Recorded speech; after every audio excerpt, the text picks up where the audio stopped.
तरह से जो आंदोलन चल रहा है, I think it's absolutely disgusting. This is no way. I mean, these are young people. They have a genuine problem.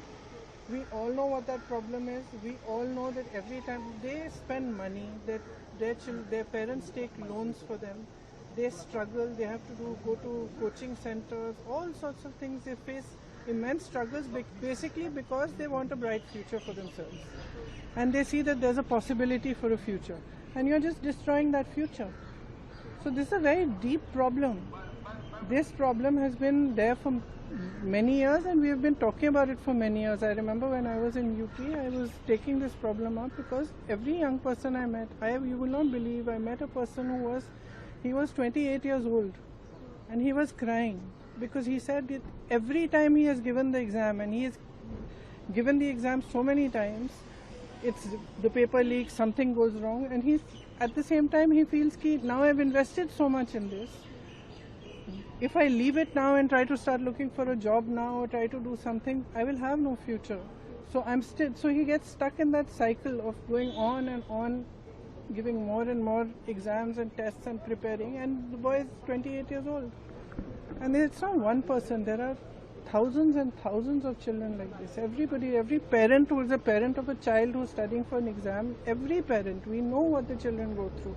We know how much they struggle, and these children are children who don't have resources. So they have a genuine problem. They are genuinely just asking. They had said they were going to do a peaceful protest. They were genuinely simply asking that they should be heard. Now the Prime Minister, he is the leader of the country. This is the youth of the nation. This country belongs to them. This parliament belongs to them. We are all here because of them. So the least he can do is hear them out, listen to them, call them, understand what the issue is. They are asking rightly for the resignation of the minister. So he is the person who is responsible. नहीं, देखिए, हम राहुल जी लगातार इस मुद्दे को उठा रहे हैं काफी समय से. ये कोई नया मुद्दा नहीं है, लेकिन इशू ये है कि ये बार बार हो रहा है और इस पे कोई कार्रवाई नहीं होती है. मुझे याद है जब मैं यूपी में काम कर रही थी तो जो पेपर लीक हो रहे थे वो एक दो जो एकदम जो नीचे वाले अधिकारी हैं उनको आपने अरेस्ट कर लिया या 2 दिनों के लिए रख लिया थाने में, उसके बाद बात वहीं पे रुक जाती है. किसी पर कार्रवाई नहीं हुई है, किसी पर कोई ठोस कार्रवाई नहीं हुई है. अब ये मुद्दा इतना ज्वलंत इसलिए है क्योंकि देश के युवा हैं ये, और ये समझ रहे हैं कि हमारे फ्यूचर, हमारे भविष्य के लिए क्या है.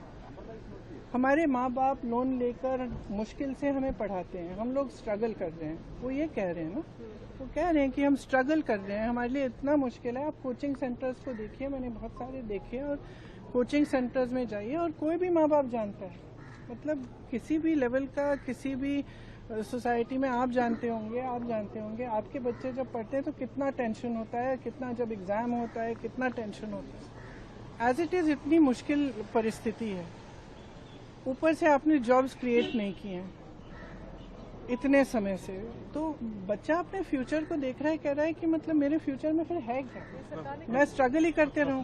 मैं कह रही थी इंग्लिश में, मैं कह रही थी कि मैं कुछ ऐसे बच्चों से मिली थी जब मैं यूपी में काम कर रही थी, जो 26 साल के, 27 साल के, 28 साल के बच्चे कह रहे हैं हमारी तो शादी भी नहीं हो रही है, हम कुछ कर नहीं पा रहे हैं, हम इंतजार कर रहे हैं कि हमारी नियुक्ति की लिस्ट आएगी, पेपर लीक हो जाता है, हम एग्जाम देते हैं, कुछ पता नहीं चलता, उसके बाद फिर हम दोबारा देते हैं.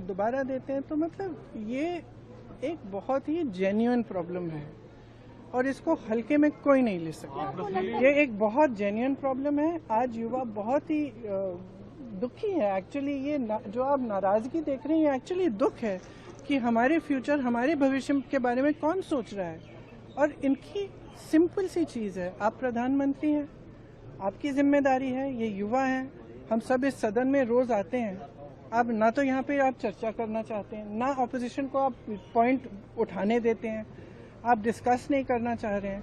ये सदन है किसका? ये उन्हीं युवाओं का है ना जिसको आप रोक रहे हैं बाहर, जिन पर आप लाठीचार्ज कर रहे हैं, जिन पर आप आंसू गैस चला रहे हैं.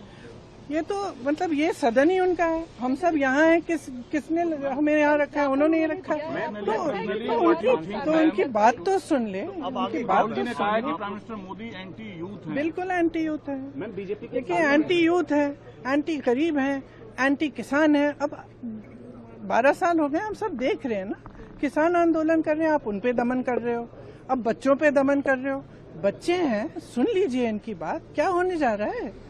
अगर इनकी बात शांति से सुन लें, आप मंत्री जी की जिम्मेदारी है, उनसे रिजाइन करवाइए। देखिए एक जमाना था जब मंत्री जिम्मेदारी लेते थे।